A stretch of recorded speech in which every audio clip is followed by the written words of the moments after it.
Season চেঞ্জের সময় সব বাচ্চাদেরই সর্দি কাশির সমস্যা লেগেই আছে। বারে বারে অ্যান্টিবায়োটিক খাওয়ানোর থেকে একটা ঘরে একটা রেসিপি করা যাক।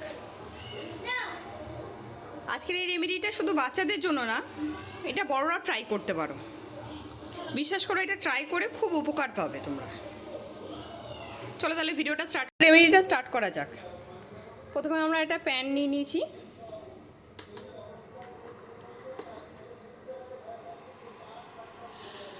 এই 1 গ্লাস জলটা ঢেলে দিলাম। আর এখানে নিয়েছি কিছু গোলমরিচ আর কিছু তুলসী পাতা। দেখো আমি 2 রকমের তুলসী পাতা নিয়েছি, একটা হচ্ছে কৃষ্ণ তুলসী, একটা নর্মাল একটা তুলসী। কটা পাতা নিয়ে নিয়েছি আর কটা গোলমরিচ নিয়ে নিয়েছি। ফোটা শুরু হয়েছে, এখানে এবার এক এক করে তুলসী পাতা কটা দিয়ে দেবো।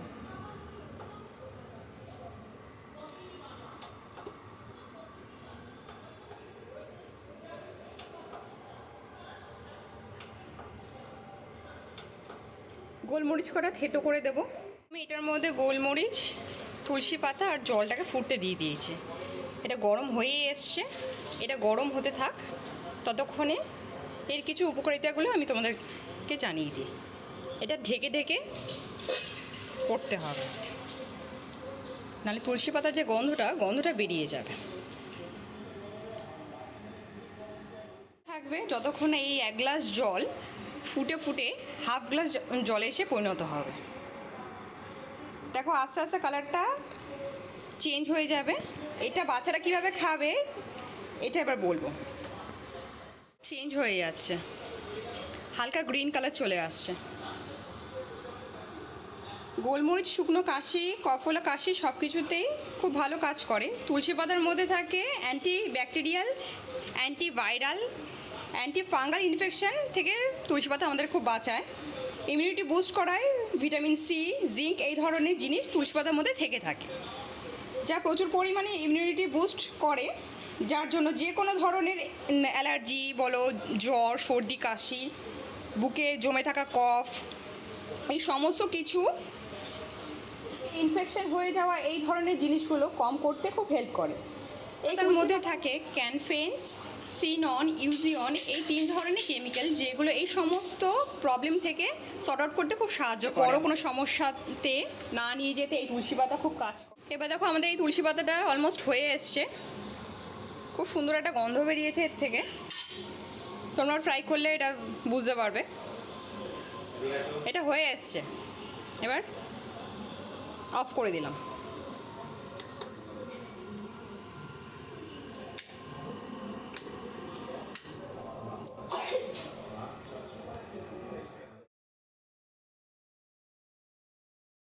দেখো এটা কালারটা চেঞ্জ হয়ে গেছে। এটা 1 গ্লাস থেকে হাফ গ্লাসে চলে এসছে। এর সাথে আমি 1 চামচ মধু অ্যাড করব। মধুটা তোমরা তোমাদের ইচ্ছে মতন অ্যাড করতে পারো। 2 বছরের ওপরে বাচ্চা বা বড়রাই হোক না কেন, সেটা তুমি তোমার পরিমাণ মতন বুঝে দেবে।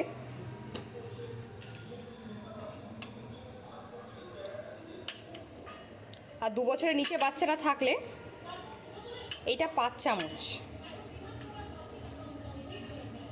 সকালে একবার, সন্ধ্যায় একবার, রাতে একবার দিতে পারো। এটা খাবার আগেও দিতে পারো, খাবার পরেও দিতে পারো, তাতে কোনো সমস্যা থাকে না। আশা করি এটা রেমেডিটা তোমাদের খুব কাজে লাগবে। একবার ট্রাই করে দেখো অবশ্যই।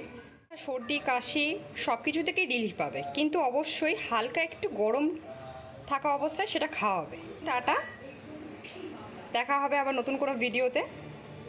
টাটা। তাদেরকে বলি, যদি ভালো লেগে থাকে কমেন্ট করো, সাবস্ক্রাইব করো, আর ভালো লাগলে একটা লাইক করে দিও। Thank you.